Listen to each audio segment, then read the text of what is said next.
Welcome to the Gruber Morning Show. This is our AI podcast, the Artificial Future podcast, as we call it. And again, it's just me and this. I have no co-host on this AI podcast.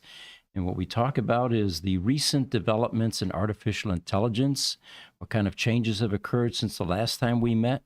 And there's some pretty cool stuff. It seems like there's a never-ending stream of awe-inspiring changes that are occurring with this technology, which is affecting many of the other technologies. Again, if you're chiming in, we'd like to see where you're coming from. So let us know what country, what region of the world, and feel free to ask questions, challenge, debate. That's what this is all about. We're not pretending to be the end-all, be-all experts in this field, and would love to hear from our audience here, your experiences, your concerns, and chase down some rabbit holes with us. So one of the first things I wanted to cover with you guys was apparently the U.S. military is ramping up its use of artificial intelligence after the October 7th Hamas attack on Israel. And this is according to a report based on, or by Bloomberg. Skylar Moore, who's the U.S. Central Command's chief technology officer, told this news organization that machine learning algorithms helped the Pentagon identify targets for more than 85 airstrikes in the Middle East this month. U.S. bombers and fighter aircraft carried out those airstrikes against 7 facilities in Iraq, Syria, on February 2nd, fully destroying or at least damaging rockets, missiles, drone storage facilities, and militia operation centers. The Pentagon is also using AI systems to find rocket launchers in Yemen and surface-to-air combatants in the Red Sea, which then is destroyed through multiple airstrikes in the same month. We all knew that, AI wasn't going to escape the attention of the military organizations in the various countries. And here's a pretty good example of how it's starting to get used in that application. Now, here's some interesting statistics. The machine learning algorithms, they say, used to narrow down targets were developed under Project Maven, which is Google's now defunct partnership with the Pentagon. Well, this kind of piqued my interest. Partnership, Google, the Pentagon, military. To be precise, they say the project entailed the use of Google's artificial intelligence technology by the military to analyze drone footage and flag images for further human review. Well, this apparently caused a huge uproar among Google employees. Thousands petitioned the company to end this partnership with the Pentagon. And some even quit over its involvement altogether. A few months after the employee protest, Google then decided not to renew its contract, which ended in 2019. Bloomberg also said that U.S. forces in the Middle East haven't stopped experimenting with the use of algorithms to identify potential targets using drone or satellite imagery, even after Google ended its involvement. The military's been testing out the use of these products over the last year, and they started to use targeting algorithms in actual operations after October 7th Hamas attacks. Now, they did have a caveat here. They clarified. Can you imagine AI running amok, making mistakes, friendly fire, as they call it? So what they've done is they've put a review in place, and human workers are constantly checking and verifying the AI system's target recommendations. Well, there's at least one case where human involvement is still preferred to AI. Yeah, but would AI make a mistake because of human error, though? I don't know. I don't know whether humans are involved in the process, other than potentially launching drones that may be collecting data, launching them in the wrong area. To me, it's a mystery how the algorithm is actually determining potential target sites.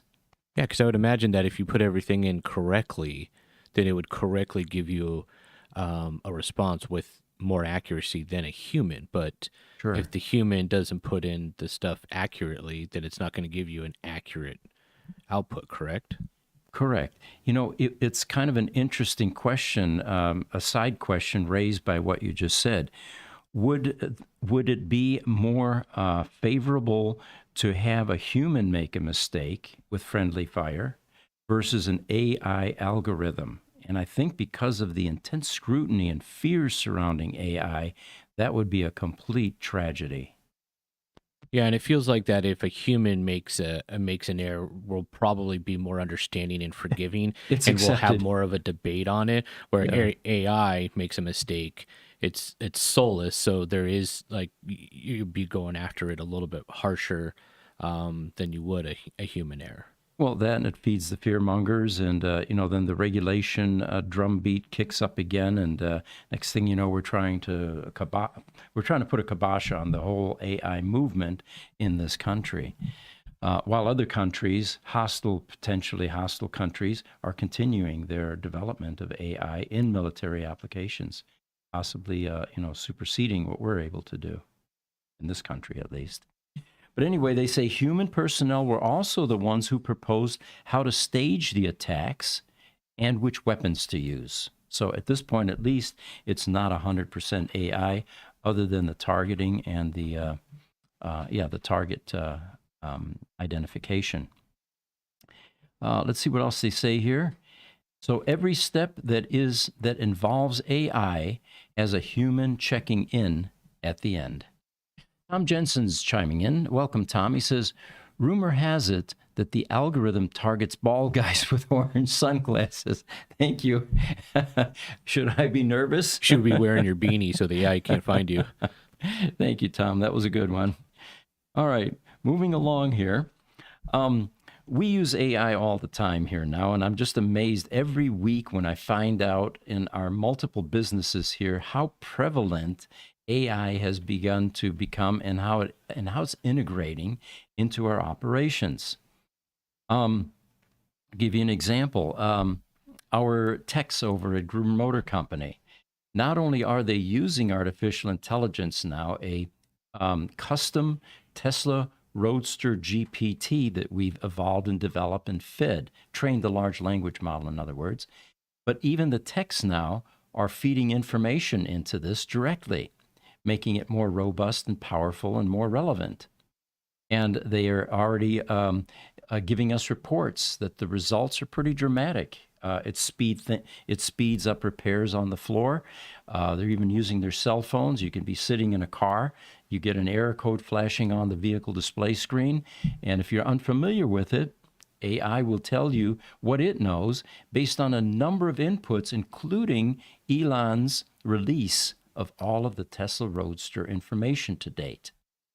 So the other thing that I noticed, there was a post on Facebook the other day, and I'm pretty used to this individual's posting style and diction and vernacular.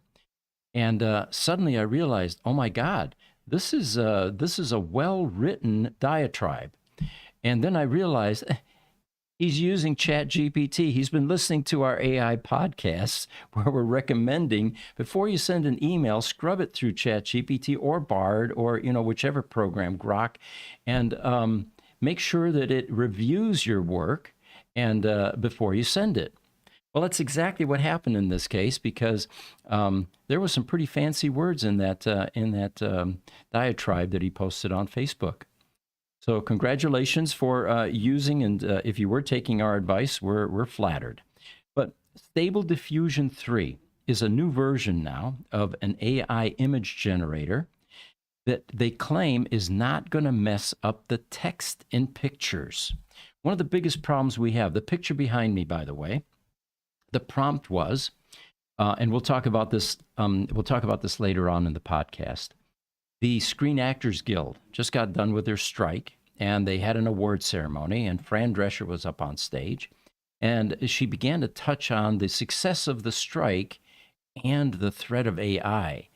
So I asked AI to generate an image at the Screen Actors Guild showing the shock and fear in many of the participants' eyes when the topic of AI came up and Sora. Remember Sora? We're going to talk about it in a moment here. It can actually replace a lot of these functions. So the problem with these image generators is, even if you're very specific, put in quotes, I want the word Tesla on the side of the car or semi or whatever, it always misspells it. In rare cases, does it actually spell something correctly? And sometimes it just looks like plain gibberish. In fact, some of the characters don't even look like part of the alphabet, at least in the English language. So they are claiming that although it's not available to the general public yet, Stability AI is the startup behind Stable Diffusion, which is an image generator. And they revealed that Stable Diffusion 3 is their next generation model. It claims that this is, it improves image quality, works better with prompts containing multiple subjects. But the best part is it can more accurately insert text as part of the generated image, something that previous Stable Diffusion models weren't great at, nor Midjourney, nor DALL-E.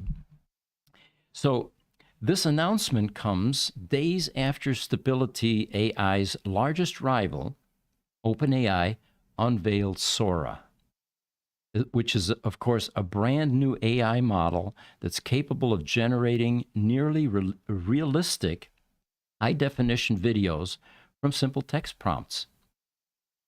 We actually have one, Jesse. Can you pop up the Dalmatian Sora short clip? It's also not available to the public yet, but when they released this a couple of weeks ago, let's see if we can get this video functioning. And this is in a village in Italy. Now, what you're seeing here is all AI generated. No human animators were involved in any of this. There's no green screen.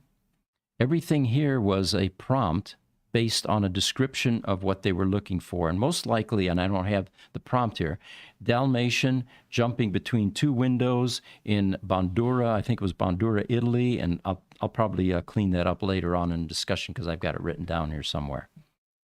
So this is the kind of quality that's available now by using AI. We talked about Jeffrey Katzenberg in the last podcast. He's a co-founder of Hollywood Pictures, DreamWorks Pictures, and DreamWorks Animation. And he made a startling prediction after seeing the Sora videos.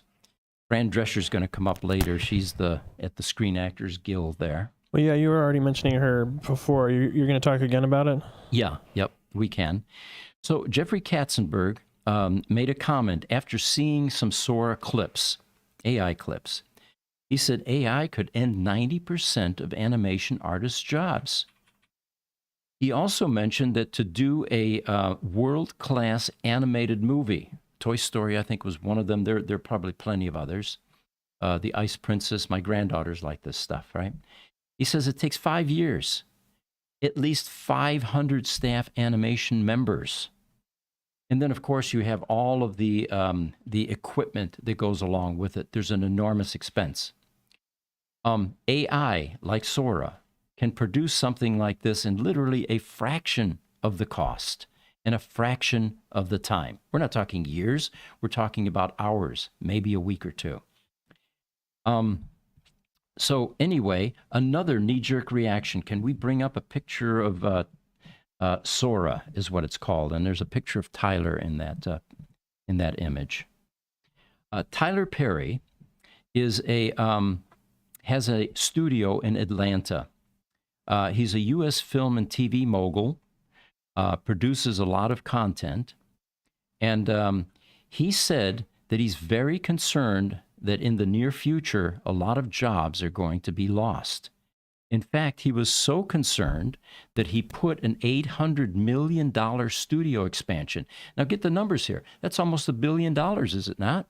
So it's not in the in the future. It's like that statement is a self-fulfilling prophecy because he canceled however many hundreds of jobs. He already caused the job loss. Right. Yep, he contributed to it, there's no doubt. And of course, he's not going to be the only one. I think what happened here was, a construction project or a project of this magnitude is not one guy. It's not Tyler Perry's 800 mil that's in jeopardy here. There was a whole bunch of investment capital that was funding this. And I can only imagine that once this threat came along of replacement, that these investors pulled out. The funding's, has dried up to an extent. Yeah, I'm sure he had some partners. Just so you know, he is one of less than 10 Hollywood directors that are billionaires. He is actually a billionaire himself. Is he? Okay. I know he has the, I think his claim to fame is the Medea movies, like Medea Goes to Jail and Diary of a Mad Black Woman, but he dresses up as Medea in those movies.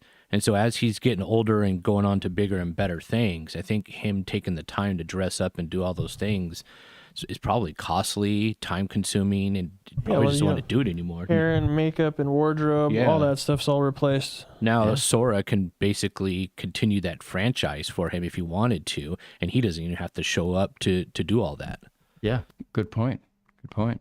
They say that the U.S. film and TV mogul said he was in the process of adding 12 stages to his studio. This is in Atlanta, apparently, and has halted those plans indefinitely after he saw a demonstration of Sora and its shocking capabilities.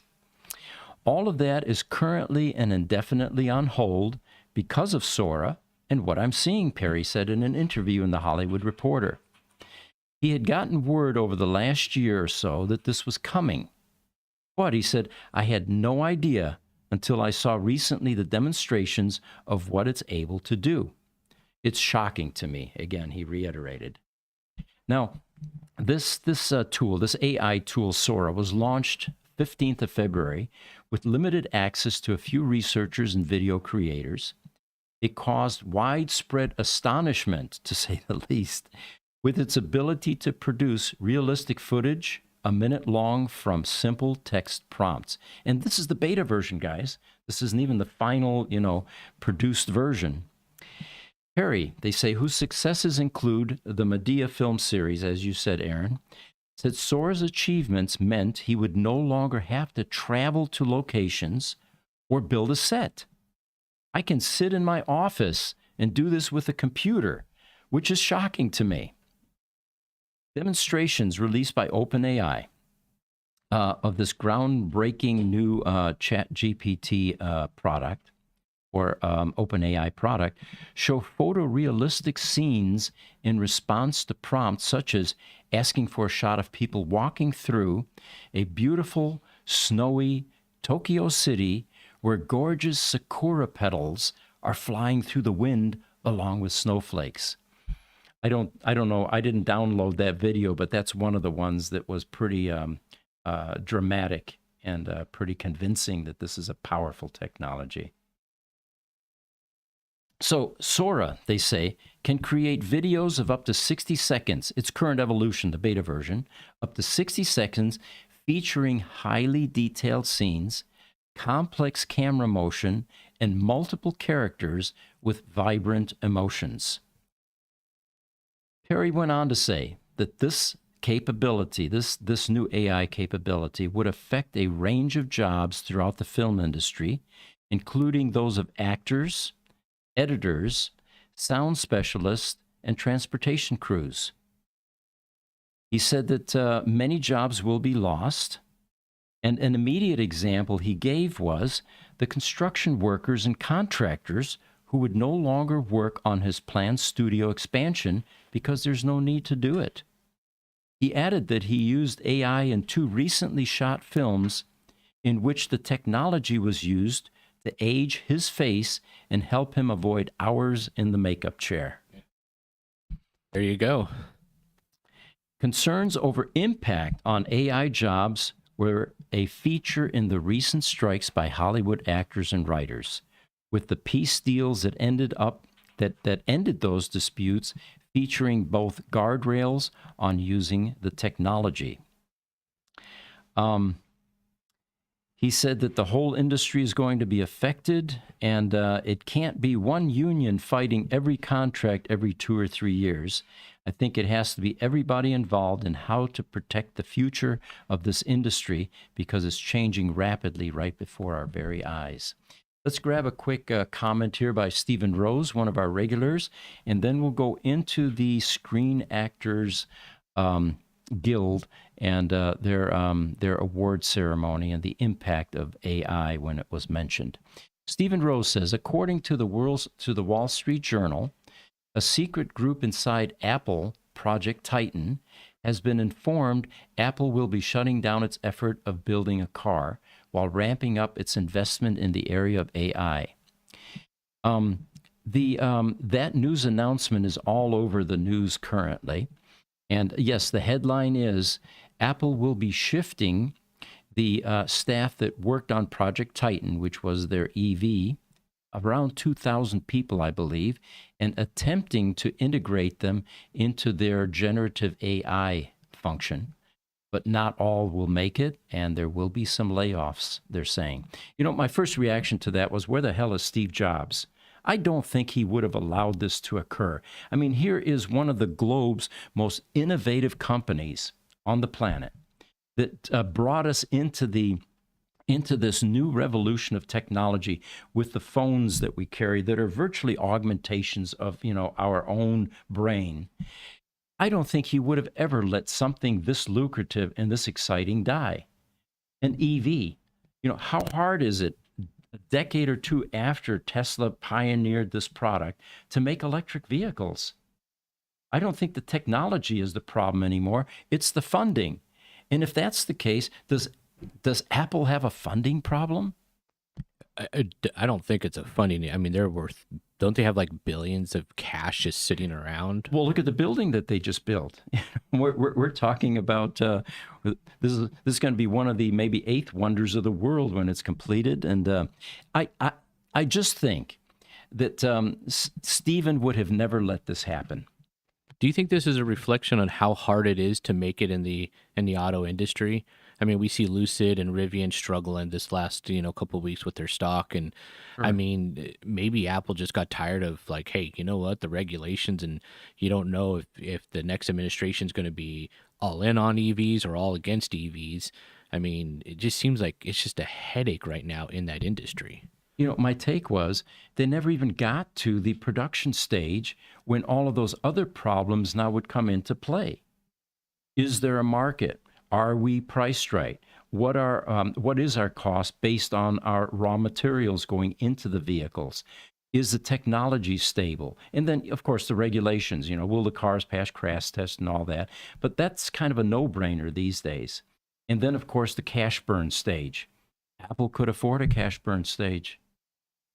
It does seem like it's way easier for Apple to transition all into AI than it would be to try to absorb a EV company within the business. I mean, Sure. It does feel like since AI is kind of cutting edge right now, it seems like it'd be easier for them to go all in on it. Yeah. And, maybe the decision was financial. Maybe you're onto something there. Maybe they took a look at it and said, our return on investment is going to be far greater pushing generative AI and going into that field, into that technology, rather than trying to be a Me Too company and try to fight the battles with the other EV manufacturers out there. It also might be cheaper just to wait till Lucid or Rivian or Canoo or one of these other companies that's, it feels like they've got good traction going, but they just can't make that big breakthrough. Maybe they get just tired of it and they sell. There's a purchase opportunity there. I mean, this afternoon, I'm going to be working on an auction that we're responding to. We are buying some of the Electromechanica assets, Solo, the three-wheeler that didn't make it. And you're right, there's going to be possibly some ripe pickings out there. If any of these companies fail, like Rivian, for example, that would be a choice company for Apple to pick up. And, maybe, and now that we're talking about that, that's what's going on behind the scenes, and it's not public yet. Are you saying I need to pick up more Rivian stock and more Lucid stock? Or? We don't give investment advice. Pay no attention to the theorizing that we're doing here, or definitely don't act on it and take any investment advice from us or take any positions. So anyway, we can bring the picture back up of Fran Drescher. She took the stage at the SAG Awards this last Saturday, to thank the members of the Actors Guild for their sacrifice during the last year's 118-day strike and to warn of challenges ahead. Now, we've been saying this for months. When this actors and writers strike started, and it was right around the time that the other strike was going on in the auto union, we were saying that this writer's strike, the timing is horrible. Both of those strikes, of course, were bad timing for a number of reasons, but the writer's strike was a very dangerous time to acquaint employers with other options, considering that AI, we didn't have Sora yet, but AI was coming online rapidly. We had ChatGPT, we had script writing capabilities, screenwriting capabilities, and reminding employers that the employees now are unhappy and motivating them to look at other options just wasn't a wise point in time for them to go on strike, in our opinion. Well, here we are. The strike is over, and then an AI package comes out called Sora. And this thing can actually do what all of these people sitting in that room are able to do, and do it better, potentially, as it evolves even further. So she went on, of course, to talk about that she holds them in the highest esteem. You are the champions. You survived the longest strike in our union's history with courage and convictions. By the way, the last time that the Hollywood actors and writers struck this long was had a double strike was in the 1960s. So she said it came with great sacrifice and unrelenting stress, your collective dignity and perseverance to stand up and say, now here comes a slogan. This is probably what they were saying during the when they were protesting. We deserve better because we are better. All right, whatever that means. And it resulted in a historic $1 billion deal. Now, while they were celebrating this new TV theatrical contract, what came with that was an ongoing promise that the threats to artificial intelligence, what it's bringing into the entertainment industry. In her speech, she fired a shot at each of the tech companies that are developing software like OpenAI Sora, accusing them of ignoring the human element of creativity. What the hell does that mean? Here we are. AI is a revolutionary product and that is going to change our humanity for the better in so many different ways. Healthcare, for example. You know, we're gonna clean up old diseases that have been very problematic for man to solve. All of the benefits that come with it. It's going to provide augmentation for humans. We've got Neuralink now. We've got the brain chips. So she's accusing them of ignoring the human element of creativity. Well, Fran, my vision of that is, I think that Hollywood has enjoyed a process that has really been unprecedented. We have people that are making hundreds of millions of dollars, and they don't really have skills much different than the average Joe walking on the street. And I think Jesse chimed in on this. It's time for for some change. So you could see it on their faces. I was watching the Screen Actors Guild presentation awards and Fran's discussion, and once she moved to AI, you know how the cameramen are always focusing in on the audience, their expressions. Are they laughing? Are they crying? Are they, how are they responding? And you know what I saw for the majority of the time that she was talking AI and the threat was fear. You saw fear in their eyes.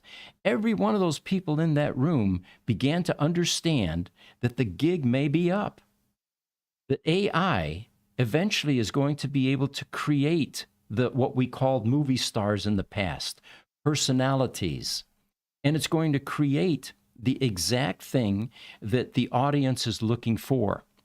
It's going to dial it in perfectly. And the human element will now be shifting from having guys riding on horses, shooting guns, and being heroes and all that, to people moving behind the scenes, writing prompts and creating these types of Sora videos. Jesse, you got anything to say about this while I continue here? To say about what? Just the actors being replaced? Well, he was pretty vocal before we came down here, so I was hoping to hear some of that. But I will continue. Vocal about what? Tell me what conversation are you referring to? Well, the monopoly that Hollywood has held over the general population. As you pointed out, the people that we began to deify, the people that we began to pay hundreds of millions of dollars to, really didn't have an enormous different set of skills than the rest of us, other than they were at the right place at the right time and the right movie came out and it was a box office success. Yeah, so what I was just saying that there could be 500 Martin Scorsese's or Steven Spielberg's out there. Mm-hmm. They just never got the chance. And they could be even better than Steven Spielberg, right? They just never got the chance to make a movie. Good point. Good point. You know what I think this will do too is, you know how they make a book so you get a mental image of somebody and then they put a big Hollywood actor in it. It's like, that's not really what I had in mind. You know, you can basically make an AI character like how the book, you know, totally projects, you know, that actor. You know, you don't have to, you know, Harry Potter comes out, you know, and then they do a remake of it and it's somebody completely different, but your first image is the first Harry Potter. But you can continue using Daniel Radcliffe to carry on the Harry Potter trilogies and add-ons and whatever. Sure. And with things like biofeedback now in the theaters, and it's coming. I mean, our phones are already capable of doing that. You can get wristbands that do that, right? AI can zero in like a heat-seeking missile on the precise image that people will find most admirable, most popular, and create basically the actors that we have today in a different format. So having human beings participating in this process doesn't look like it's going to be in the future. I think we're going to live in a matrix type reality eventually. Hey, Pete. Yeah. Real quick. I know it's hard to remember, but if I can have you face the camera when you're speaking, we can clip these for further social media platforms. Good point. When you're talking to us over here, we can't use those clips really. All right. So Fran continues. She says, AI will entrap us in a matrix where none of us know what's real. If an inventor lacks empathy and spirituality, perhaps that's not the invention we need. I have no freaking clue what that means. I'm not looking to Thomas Alva Edison to have empathy or spirituality. I enjoy the fact that he came up with technology that wasn't conceived at the time. Nikola Tesla is another good example of that. Some of the great writers, the great artists. So anyway, it's an interesting comment to me that she made. I think she misunderstands how AI is going to integrate and interact with human beings and the benefits of that.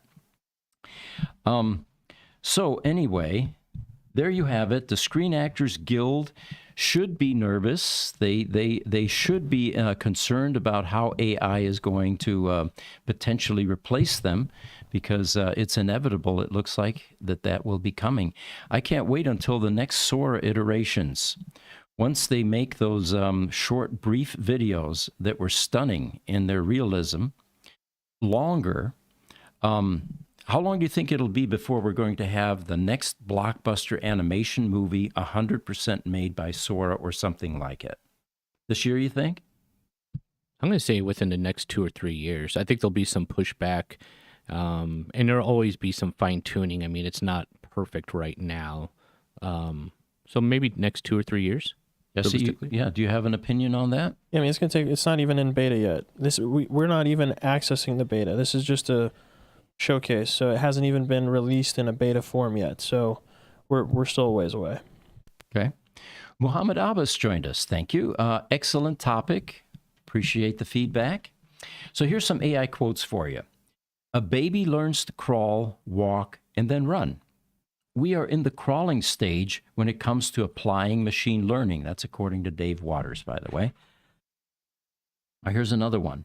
And this one is by Ed Renzi. He says, to buy a $35,000 robotic arm, then it is to hire an employee who's inefficient, making $15 an hour bagging French fries. It's nonsense, and it's very destructive, and it's inflationary, and it's going to cause a job loss across the country like you're not going to believe. Talking about, of course, the advantages of using AI. Wendy's is actually doing something. I think I've got a topic on that here in the future. So then automobiles, phones, VCR tapes, computers, and cell phones, the internet, Amazon, Netflix. You get what I'm saying, Dave Waters says? Robots will be in the majority of homes in the not-too-distant future. What he's showing here is the evolution of technology in our homes. The prompt, by the way, for that video that we showed you earlier of the Dalmatian jumping between the two buildings, it is the prompt said, the camera directly faces a colorful buildings or multiple colorful buildings in Burano, Italy. An adorable Dalmatian looks through a window on a building on the ground floor. Many people are walking and cycling along the canal street in front of the buildings. With Sora, they say, we're not just talking about standard video generation. This model can craft videos in any resolution, up to a minute long in its current iteration, and an aspect ratio up to the crisp clarity of 1080p. And they say that Sora skills, even currently, don't end there. From looping videos endlessly to extending scenes beyond their original frames and transforming mundane backgrounds into captivating scenes. This is part of the Sora toolkit. Now, speaking of extending scenes, I mentioned we use AI. We use Photoshop daily, all of us here, especially in social media. And oftentimes we'll have the wrong aspect ratio on an image. I had one the other day at Gruber Motor Company. We had all the cars there, and we were focused in on a particular product on one car. I needed a wider aspect ratio. So I asked Photoshop to use generative AI to expand or increase the size of the canvas and fill it with light content. And you know, it was almost eerie what it created. It somehow understood that this was a car shop. It understood the colors in the colors of the cars in this building. It understood the ceiling, the scrim sheets that we had, the LED lighting, the floor color, the floor type. And it did a perfect job of extending that to a 16:9 aspect ratio from what it was before. And that was just Photoshop with its generative AI extension. All right, here's an interesting question for you, a thought-provoking one. Do robots dream? And if they don't yet, will they? And will we tap into their dream states and attempt to extract what it is they're dreaming about? Of course, those are all questions that are going to come along with that. All right, here's an interesting headline. AI is the next big thing to come for your wallet. Google recently announced that it will begin charging a monthly fee for Gemini Advanced, giving consumers access to its most powerful AI model. This, however, follows similar moves from Microsoft and OpenAI, which have also launched subscription models for their respective AI products. You know, I remember decades ago, you used to be able to buy a software package and end of story. You use it, and yeah, maybe something newer would come out, more features, but you kept your software and you continue to use it. Then they began to head towards subscriptions, and they made those compelling. There were features in there that you couldn't do without. I think the whole world is heading towards subscription-based, software. So they talk about how AI will potentially dip into your wallet, and they say it's not immediately clear who is expected to pay upwards of $20 for these services. Well, I can tell you it's going to be the user. Smartphones and other products that leverage AI in new and exciting ways are emerging rapidly, like Samsung's Galaxy S24 lineup. We're going to talk about that in a moment here, the capabilities that this Samsung cell phone has. Blew my mind. And they say it won't be long before every major manufacturer has at least one device on the market with built-in AI features. I mean, I'm talking, they are probably talking about things like vacuum cleaners, toasters, low-tech devices, dishwashers in your home. Have you noticed refrigerators are getting pretty smart these days? They have flat screens mounted on the doors. It tells you what's inside. It tells you what's aging and what needs to be replaced. So they talk about every manufacturer has at least one device that is inserting AI into the appliances. I can't wait until next year's Consumer Electronics Show. I'll bet that's going to be a exciting new presentation of products.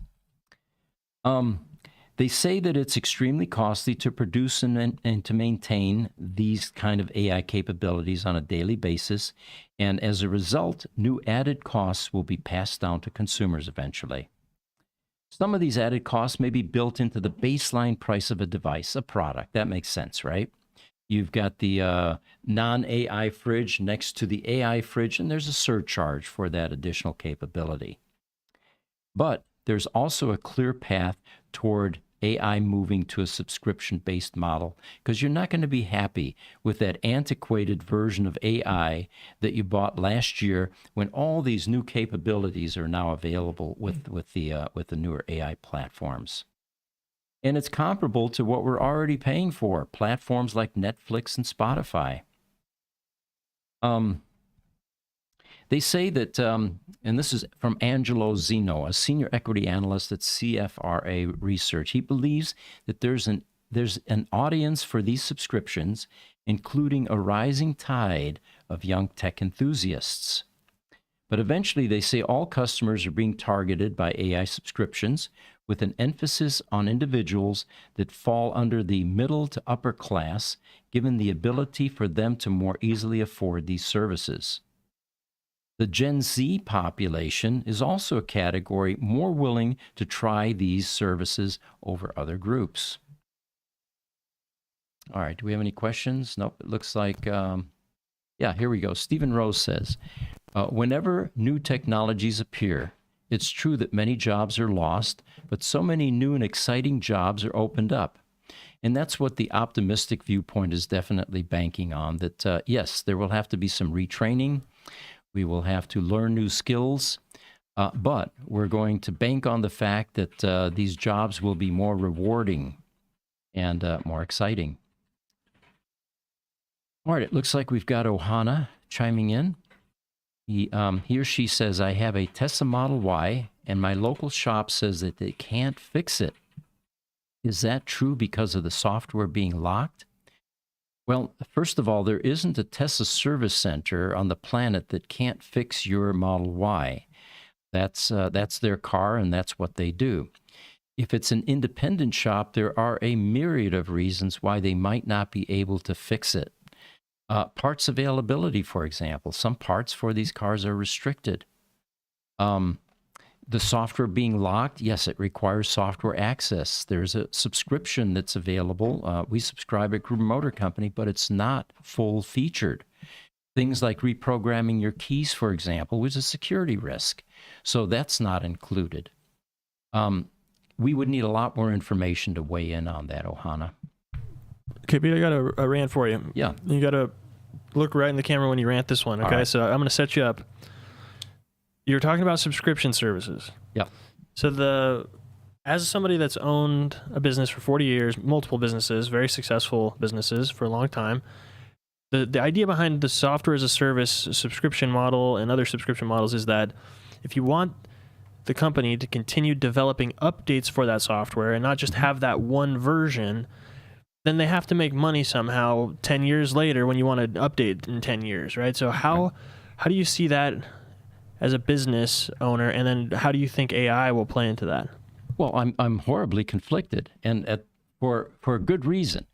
In any business, recurring income is the spice of life, and subscriptions are definitely one way to do that. You know, the thing that I've always been most envious of is software companies who are able to generate a product, and it's comparable to books. You create it one time, and then you collect revenue forever thereafter, especially if it's popular and it continues to grow. These subscription services are definitely a great way to continue to infuse capital into any operation. But if it's a good product in the first place, people are going to continue to buy the product. You know, we're talking about Excel, PDF generating programs, or even PDF, PowerPoint, for example. You know, any of these software companies recognize that if you have a successful product, people will continue to buy it, and that's generally where the majority of revenue comes from. Subscription-based revenue is annoying to the consumer because it's a fixed cost. It's a monthly charge, or weekly charge, or whatever it is, or yearly charge. So how do I feel about it? Well, I think it's great for the business, but I think it's I don't think it's great for the consumer. Was that the rant you were looking for? Yep. Well, Okay. So I'm just curious though, so for something like Excel, where it requires an entire team at the business to do software development, you're thinking that 10 years later, there'll be enough people still purchasing it that should cover it, and that the people that bought it 10 years prior should get the update for free. Well, that's why the software industry began to encrypt and develop licenses for their software. And yes, you know, business, the population on the planet continues to expand. And if it's a good software package that fills a need, it will continue to be purchased. Same thing with books. You know, books will continue to be purchased, especially as they become more and more popular. Okay, and what about the software? So say you bought Excel 10 years ago, and it had a whole set of features that you purchased in perpetuity. So does that mean, how does that entitle you to all of the new features that are released 10 years later for free? Well, it doesn't. And with the case of Excel, for example, there were multiple releases of that product, improved versions. You know, let's take our CRM package, for example, Telemagic. It's a Visual Fox Pro base package. The first version that we bought was around 1989, I think it was. One of our sales reps just came back from San Diego. He got a newspaper. Remember, before the age of the internet, you used to buy newspapers to get your news, and you would read that, and you get ink on your fingers, right? You couldn't have a white shirt on, right? Well, anyway, I'm digressing. But anyway, he comes back. He's got a San Diego Times newspaper, and one of the little 8th-page ads in there was Telemagic Customer Relationship Manager software, $99. It was Mike McCafferty, by the way, who's still around, bless his heart. And we bought the package for $99 because prior to that, our customer tracking was notebooks, literally. We used to have blue sheets, green sheets, various colored sheets, depending on the type of customer. And people would actually handwrite their conversations, dates and times into the notebook. And each page, of course, was a customer. Well, what the CRM allowed us to do was computerize it. Now, we're not talking about Windows platform. We're talking about black screen DOS-type programs and with dumb terminals. But it revolutionized everything we did. It was also networkable. So you could see what your partner in the other room in the call center was working on. And if you came across a prospect or customer and you wanted to see whether it was already being processed or worked, in this network database, you could see that clearly. You couldn't do that with the notebooks. And oftentimes you'd have account conflicts, which then the sales managers got to arbitrate and mediate, which was never fun, by the way, because both parties usually had investment in that account. Well, where I was going with the story was Telemagic evolved. We got Windows 95. Now they had a Windows version. It was buggy as hell. And you couldn't get tech support because so many people had buggy experiences. Remember how that goes? You've got lots of customers whose software is not working properly, and the OEM of that software can't manage the influx of complaints. Eventually, they got some online help, and of course, then you had the voicemail thing where you could call up, and it would then ask you which problem are you having, and none of which was very efficient. But to make a long story short, there's a perfect example of an upgrade path, and we paid for all of those upgrades. Mm-hmm. And then furthermore, Telemagic eventually went away, although we continued to use it. And one of the reasons we continued was we had such heavy customization. We actually went into Visual Fox Pro and we began to enhance it further. We did what Telemagic didn't do, which is provide a customization path. And I'm proud to say that today we're still using it. It's one of our primary software packages in the company, and we've got a couple hundred people at times using it. But the point there being is, there was revenue generated not just from the upgrade paths with the software, but from the people that we hired to do the customization, which eventually moved in-house, and now we had employees that were doing that, being paid salaries. Mm-hmm. There was no subscription necessary for that, and the company continued to generate revenue. All right, and then I have another rant for you here back on the Tyler Perry. Okay. So, because I think we had theorized about this a little bit, but Tyler Perry is canceling his $800 million project because of jobs are going to be lost. He inadvertently caused that to be a self-fulfilling prophecy right then, right? Yeah, right? But then also, we can think about this and take this to the next step, where even Tyler Perry will be out of a job, because what's stopping when Sora is released and it combines with ChatGPT for the prompting and the storytelling? What is stopping somebody from just waking up, walking to their computer, deciding what film they want to watch that day, and just making it themselves? So then Tyler Perry is gone completely. Excellent point. You're right. People like Tyler Perry, producers, directors, people in the movie industry are going extinct. There is no need for them anymore. And if it moves to the personal level where somebody in their home can actually, with prompts, describe the type of movie plot that they want or whatever, then yes, that would eliminate a whole bunch of jobs. But I think what's going to happen is there's a certain skill involved in generating this level of entertainment. And I think that people like Tyler Perry, if they can pivot and move into a different function, are going to be necessary to create these AI-type videos based on inputs, intuition, hunches, things from their past that they have learned is a successful video. So their jobs are going to change. What will go away completely is the wealthy Hollywood stars and starlets that really don't offer much in terms of content other than being heavily directed and produced in blockbuster movies. And, in that world, not every movie you make is a blockbuster. A very small percentage actually make it to that level. So there's a lot of waste and attrition that goes on in that industry as well. Yeah. But it's going to be interesting to have a highly revered new movie star that isn't real. It's like that website. This person doesn't exist, but yet we're all enthralled following their fashion statements and, even picking up vernacular, speaking like they do, all the stuff that we attribute to these Hollywood starlets and stars. I think it evens the playing field, too, for smaller companies, smaller directors, people who had a hard time breaking through Hollywood. How many years did we see Harvey Weinstein, own Hollywood and all the corruption that he had? It feels like AI comes in and it kind of levels the playing field, for a lot of people, a lot of content creators, directors. I think it's going to be a great thing for Hollywood. Excellent point, Aaron. And, while you were saying that, what jumped to mind was, picture Steven Spielberg working in his bedroom, making ad hoc home videos and honing his skills.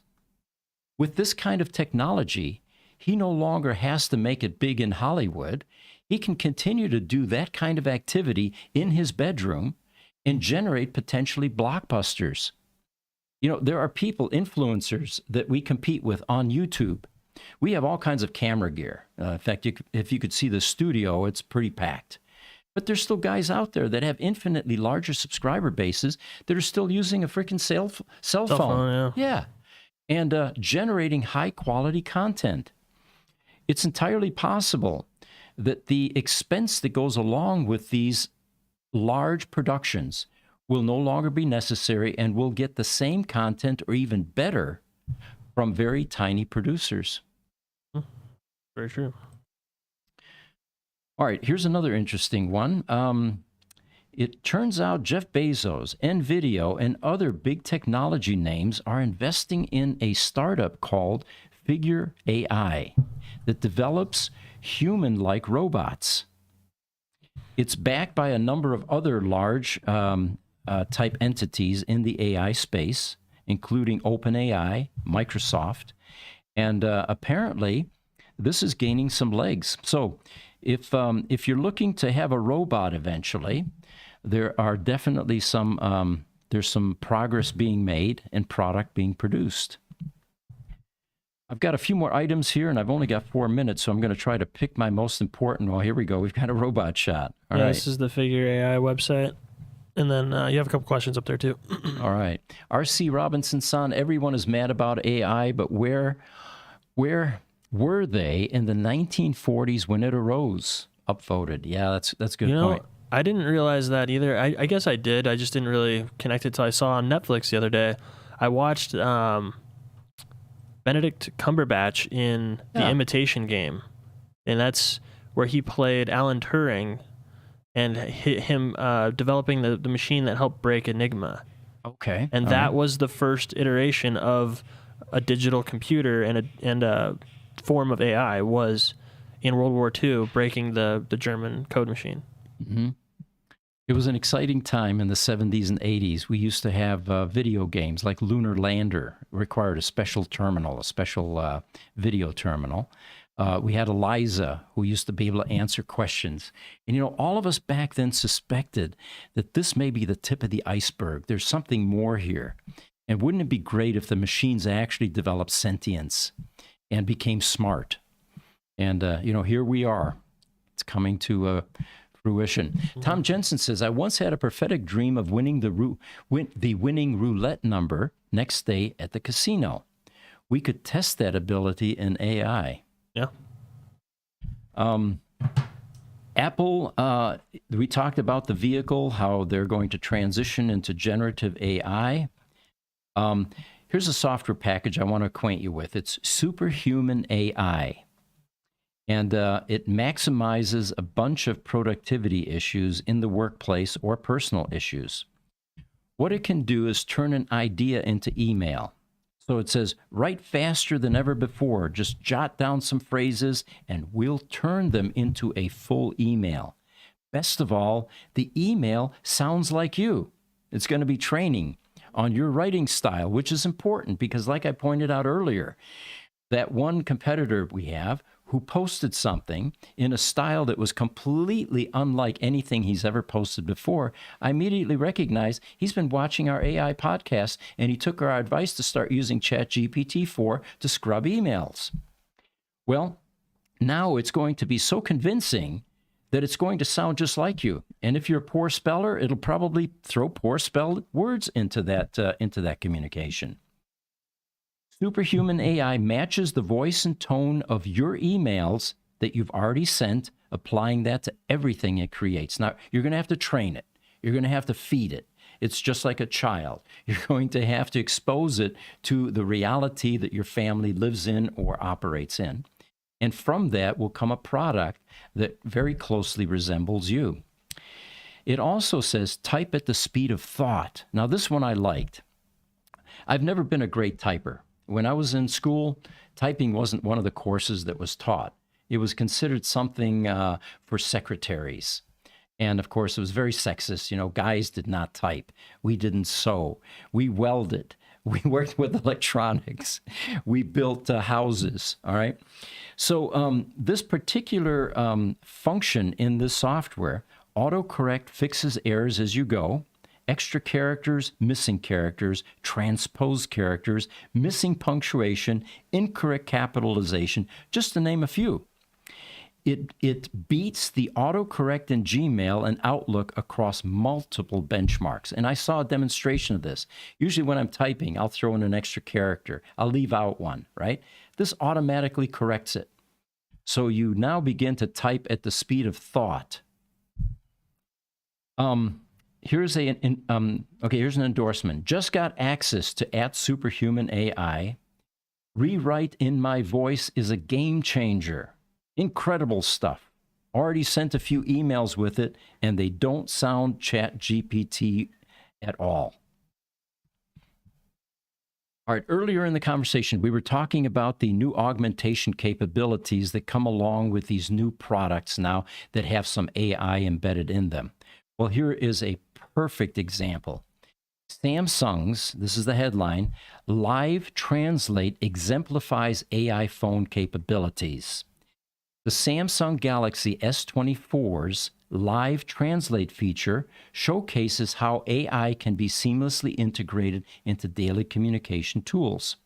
The way this works is you pick up a phone, you call your relative or your friend in Turkey who speaks only Turkish, let's say, and the phone translates instantly, so you're speaking in your native language to that individual who's speaking a completely different language. And of course, vice versa is true as well. This is the power of AI. Instant, virtually instant. Even if there was a microsecond of delay, the human brain would never capture that or be able or become aware of that. So this is where our devices become even more integrated into our daily lives, breaking down communication barriers and fostering a more connected world. Now, you have to ask at this point, do you remember the Putin-Tucker interview, where the entire interview, and I have glasses on so you can't see my eyes, but Tucker had this quizzical look on his face staring at Putin, right? With this kind of capability, it would have been instant communication. He could have responded immediately to anything that was said, both of them actually. It turns out that in that case, they each had earphones and they had an interpreter doing their best to keep up with the stream of language. I initially misread some cues when I said to one of the social media guys here, I noticed that Putin is pausing at certain times. He's conflicted, and I misread that completely. He was pausing because he was waiting for his interpreter to finish Tucker's statement or question. All right, any other questions?